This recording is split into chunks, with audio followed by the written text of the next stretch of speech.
When you talk to someone who's going to sell their house, you refer to it as a property, not their home.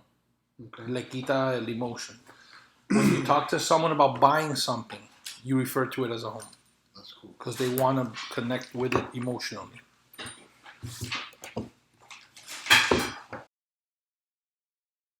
This one is so important for me, for a lot of the agents here.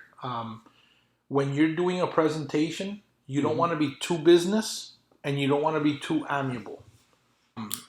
So basically, if you're too business, you never connect with the person, and it's harder to get a deal closed. And if you're too amicable, then you never get to the business side. And so anyway, you want to have a balance of both, where you connect with them, but they never forget that you're there to do business. Exclusive right of sale versus exclusive sale. Exclusive right of sale means that you take a contract, they pay you a commission whether they sell it themselves, right? Mm-hmm. So one of the two things to keep track of, when you go talk to a for sale by owner, they never want to admit that they couldn't do it. So you're dealing with their ego, and you're dealing at the same time with getting them to believe that you can do a better job. Sometimes the objection they have is, listen, I have like 5 or 6 people that showed interest. You could always tell them, listen, let's do a contract, and if you give me the name of those people, we'll exclude them from the contract. If they come back, you could decide not to pay me a commission at all, or you can do what my other customers do, which is to let me handle the deal for them and give me a smaller commission. One of the most important things about a transaction that you don't see this from the outside is that when you have two people that are emotionally involved in the purchase, because one party wants to live there, they see their family there, and that is the place that you created, you painted, you planted the trees. If they have a negative comment about anything, you're going to have a knee-jerk reaction, and you're not going to handle yourself right. Mm-hmm. So it's good to have someone like me in the middle, which is a facilitator, because I'm going to absorb all the emotion and not share it with each of you. I'm just going to bring you offers, bring you the details, and get it done. Okay? Mm-hmm. So now the other thing is an exclusive sale, exclusive agency contract. When I started working in the business, I used to work for a guy, and he used to have over 30 listings always. At least 20. I think the lowest I've ever seen him have is like 25. What he used to do is that he would call for sale by owner, and let's say you're the for sale by owner and I'm calling. He would go right into the pitch, and it was quick, and he wouldn't let them say anything. Mm-hmm. And he taught me to do that. And I started getting listings like crazy too. He would say, hi, my name is, well, I'll say it three. Hi, I'm Joaquin Gutierrez. I saw that you're selling your house on your own. I'm a real estate agent that works in your neighborhood. I have a program where you can continue to sell your home at this as you are now, and if you sell it, you don't pay me a commission. At the same time, I'll be marketing it, putting it in the MLS, and selling it for a different price, so that if I do sell it, you can agree to the price, and then I'll get a commission. Do you think I can come over and explain this the way this works to you? You've pretty much killed all their objections, because you're not telling them you can't sell it, let me do it for you. You're saying, hey, let's do this. So the other thing is, when you get there, you have to say, okay, Richard, thanks for having me over. We discussed what I would do for you and stuff. At the end, when we agree to work together, you're not going to, either I have a sign in front of your house, or neither one of us have a sign. Your sign is going to have to come down. So what used to happen with these listings, and I used to get them every week. I could make phone calls, get them. I was overpricing them when I listed them, because I would tell them I was going to sell it at a different price. So part of the deal was, I'm going to get your listing. Let's say your house is worth $300. You're selling it for $300. I'm going to come in and say it's $325, because that $25 is going to cover my commission and the other agent's commission. Mm-hmm. So now it's overpriced. I put it in the MLS.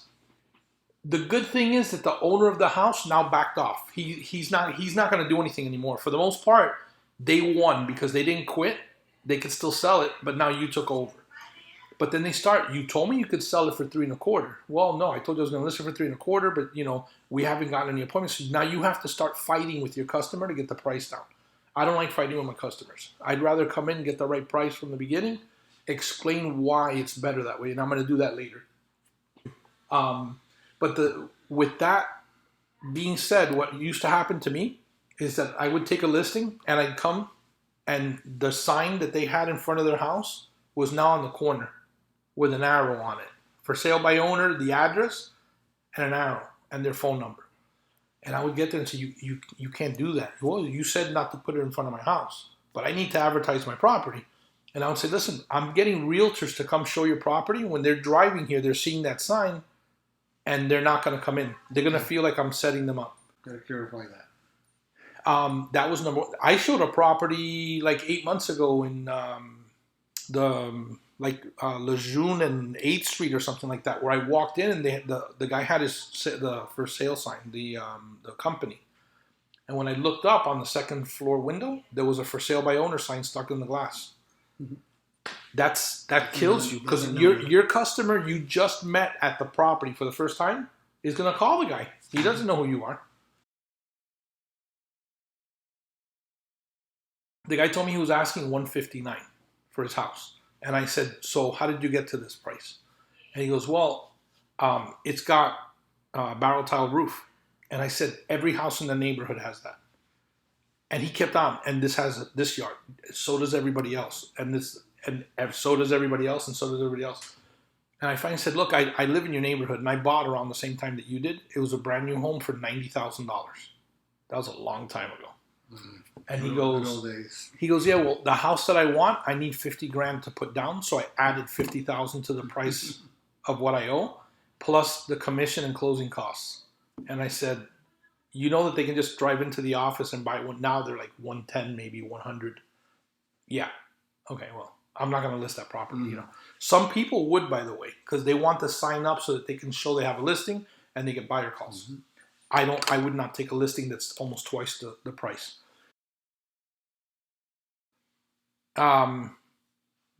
This was a topic of conversation too, because everybody thinks that the guy on the left is what every phone call is going to be like. Mm-hmm. And the truth is that it's more like the guy on the right who's terrified of answering the phone because everybody that's calling is a realtor. Mm-hmm. So if you call someone, lo que yo siempre digo a todo mundo, this is just a conversation, and you've been in sales for a long time, so you know that. So these are some of the questions that you should be ready to ask.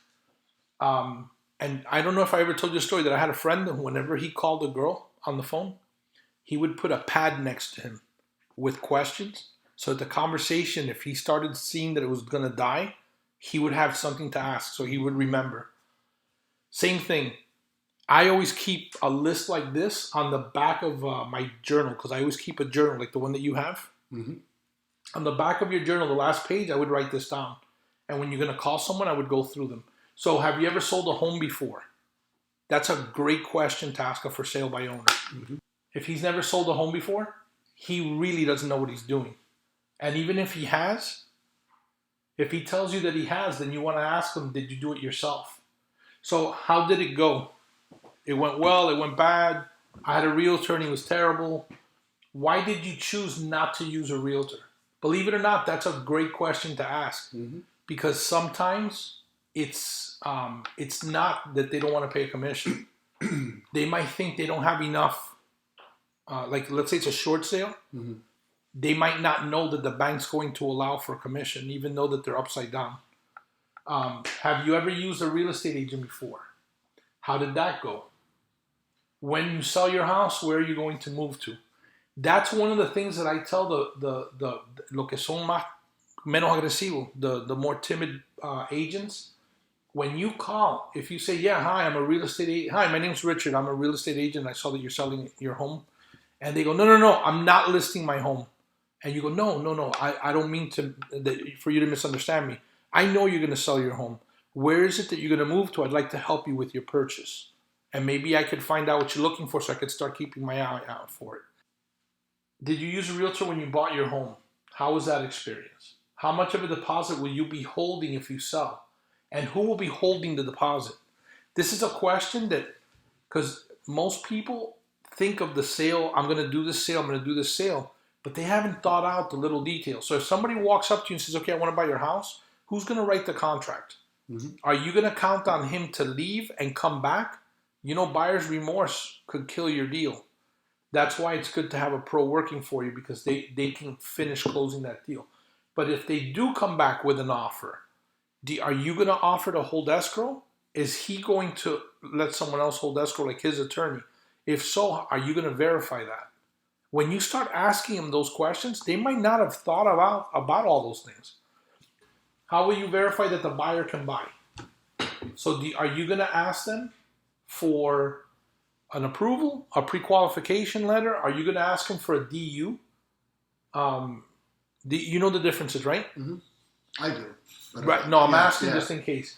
Do you know the difference between a pre-approval and a pre-qualification? So these are questions to disarm them. Mm-hmm. And if you ask them, like you're trying to help them, like, I want to make sure that you understand some of these things, that helps you a lot. These are the things that you're going to run into. And this is from soft to different techniques to get harder and harder. I don't want to list your house. I want to sell it. That's something that you should always clarify when you're talking to someone. And they say, no, I'm not going to list with anybody. I'm not going to let you list my home or whatever. Tell them, listen, I don't want to list your house. I want to sell it. I know there are agents out there that just want to get that conquest of putting a sign in your front door. I want to actually sell your home. Just call to help you with your next home. I just told you that one before. Let's say that I call you. I call you. Hi, I saw that your house is for sale. Oh no, I don't want to list with you. Well, no, I'm calling you because I want to help you with your next home. And they say, no, I already have my next home. Really? Wow. So you're paying for two mortgages. That must be a lot of stress. So any information they give you, use it. Mm-hmm. So you already bought. Do you have two mortgages? No, I already paid this one off. I'm paying cash on the next one. Wow. Have you considered owner finance on your current home so that you can avoid paying capital gains tax right away, so you can have an income stream that you can count on without really much risk? A no or yes, or I don't know what that works like. Mm-hmm. Do you think I can see you for a few minutes and explain the amortization and how much more money you'll make over the next 5 years with that? You know that there are people that will call, I have a buyer. That to me makes more sense. I work in the market, we work this market. We have buyers that might be interested. Do you mind if I come over, take a few pictures or whatever? That'll work for some people. Okay. This is something. But yeah, so we can narrow it to I bought 10 cassette. ¿Te acuerdas de los cassettes? Uh-huh. 10 cassettes for this guy's style. He was in Texas or Arkansas. He was in the South. This guy he would create a resume. And that's what the front page was, a picture of him and his family. Or he would say, you with your dog. I bought the cassettes of Tony Robbins. Yeah, I have those too. So he would have the front page would be an introduction to him. It would be behind that, it might be a letter about him and his family. Then it would be a resume about his real estate career and everything before that. Why he can sell your home.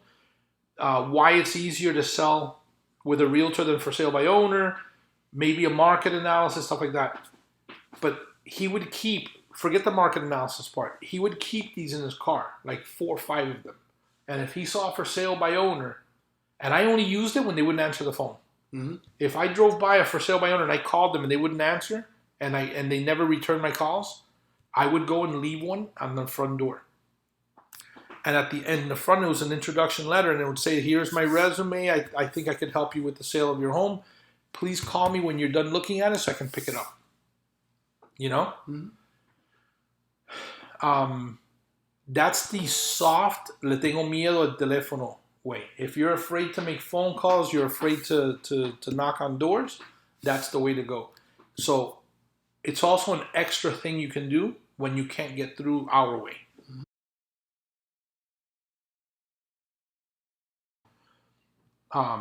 Do-it-yourself kit with a ton of paper. Part of that thing that I would leave, I would say, listen, I know that you're probably going to be able to sell your home. I don't know if you already have a contract, but here's a copy of both different contracts. Here's an as-is, and here's a regular contract.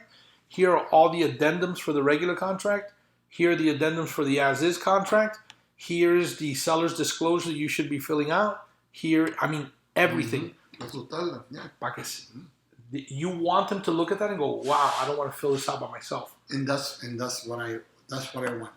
What do I want to take to one, scare them, one, overwhelm them, and why it makes sense to do business with me. So, right, and that's one of them for sure. Yeah. Okay. And then the other thing is, no, I don't need that because I'm going to get an attorney. Wow, how much is he going to charge you every time he writes your contract or reads the contract? Because if you get an offer, let's say that the price is right and you submit it and then the attorney tells you that it's not good and then you send it back with a counter and they don't accept it and you have to wait for another. How many times are you going to pay your attorney? The hard approach. I call people cuando lo hacía. And I would say, hi, I'm Joaquin Gutierrez. I'm an agent in your area. And I saw that you're selling your home on your own. How did you come to the decision to work on your own? Or have you thought of working with a realtor? No. Why? That's how I used to do it. Yo le iba de cabeza. Can I ask you why you chose to sell yourself? I have found that many people quit on using an agent because they chose a bad one the first time. Are you familiar with feel, felt, found? No, feel, felt, found. Yeah, I've heard of that. That's a sales technique, but the one I use the most is with associations. When you have a buyer that goes, no, I don't want an association. And I go, I know why you feel that way. I felt that way too. But what I found was I bought a house and the guy next to me put his car up on cinder blocks and I had no one to call to complain. With this, again, don't argue to make a point, ask a question. Besides that, just the questions that I covered before, you're letting them see how not ready they are. Cool. One of the other things that I left out of here that I used to do security-wise, I used to ask them, whose cell phone is on the sign outside? My wife's. So when people call to make an appointment, let's say they call and say, listen, can I come by and see the house now? Yeah, give a lot of information. Are you telling them you're not home until 5? Yes. Or that you're only showing it on weekends and this weekend you might be gone for the weekend? This is how when I'm sitting in... That's when I came in. This is what I do to them. So this is basically what they're offering already. That's what the only thing I was missing. I go, okay. No, they think they're going to save 6% commission. So I tell them, listen, the buyer, when they see your sign, they say, oh, I'm going to save on the commission too. So you're going to end up negotiating with the buyer and splitting the difference, right? Would you take 3% less? Yeah, of course. And then what I basically do is go through these expenses. And when I'm done, the difference between him selling by himself and me doing everything might be $2,000, $3,000. I would say you wouldn't hire someone to do all the things that we do for $3,000 because that's the difference. Eso es bueno. Ahí fue que me dije, coño, me perdí algo bueno porque eso me encantó.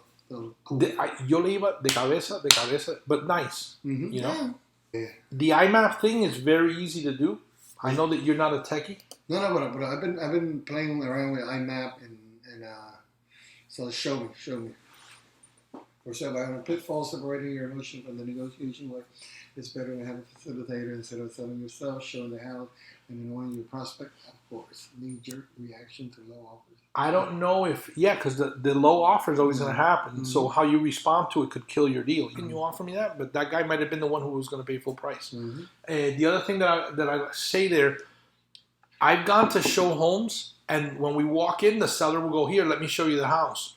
And they start going, like one guy, que más nunca se me olvida el tipo eso, porque I kept trying to make him stop and he wouldn't. We were in the kitchen, he was like, you see here, underneath the cabinets, if you push like this, y bajaba algo, and all the salt and pepper stuff was there. And then if you push this up, we don't care, man. We don't care. And he kept on out. I was like, and he wouldn't let us stop. We got to the point where we didn't He's selling the home, not the house. He's selling the home, but on top of that, and I think I told you when I came into the business, I read a book, my real estate career. The guy said, you go show a house, you open the door, the buyers walk in, and through the front door, the woman sees a tree in the backyard. Did I ever tell you this? No, but I know what you're talking about. And she goes, "Oh my God, look at that beautiful tree!" And instead Let of me show you the kitchen. right, he go no, take her outside, let her see the tree. She might have already bought the house. So I know, but people want to show them the way they want to show. because what they like. Exactly. Okay, so if you go to IMAP, Uh-huh. give me an address. 3220. Fiesta.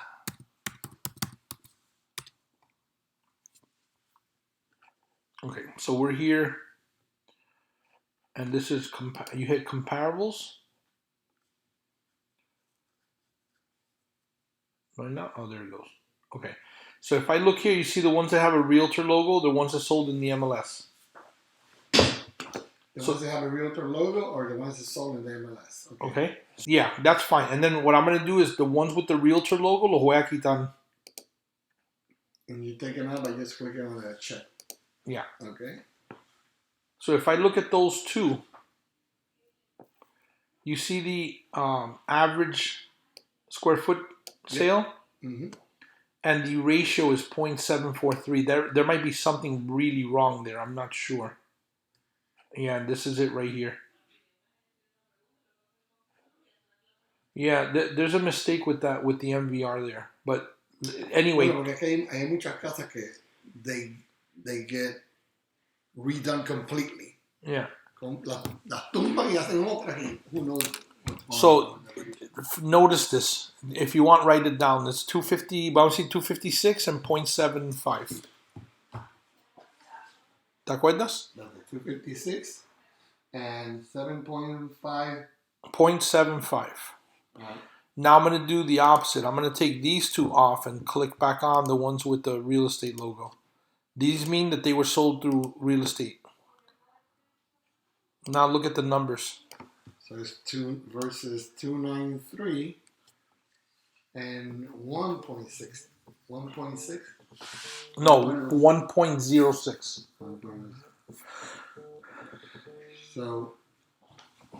So $25 a square foot difference, no? It was $257? Yep. So it was $26? A little bit more, $35. So $26 and the average square foot is 1,700. 1,700 por 26? That's our average $44,000. $44,000 what? On the average numbers, there was $44,000 more in sales per house when it was sold by a realtor instead of taxes. That might be an exaggeration because we don't really know what the size of the homes were that were for sale by owner and vice versa. But if you just tell them that, if you say the average was $26 more with a realtor, and your house is 1,000 square feet at $26 more, that's a $26,000 difference. Is it worth having a realtor to save that $26,000?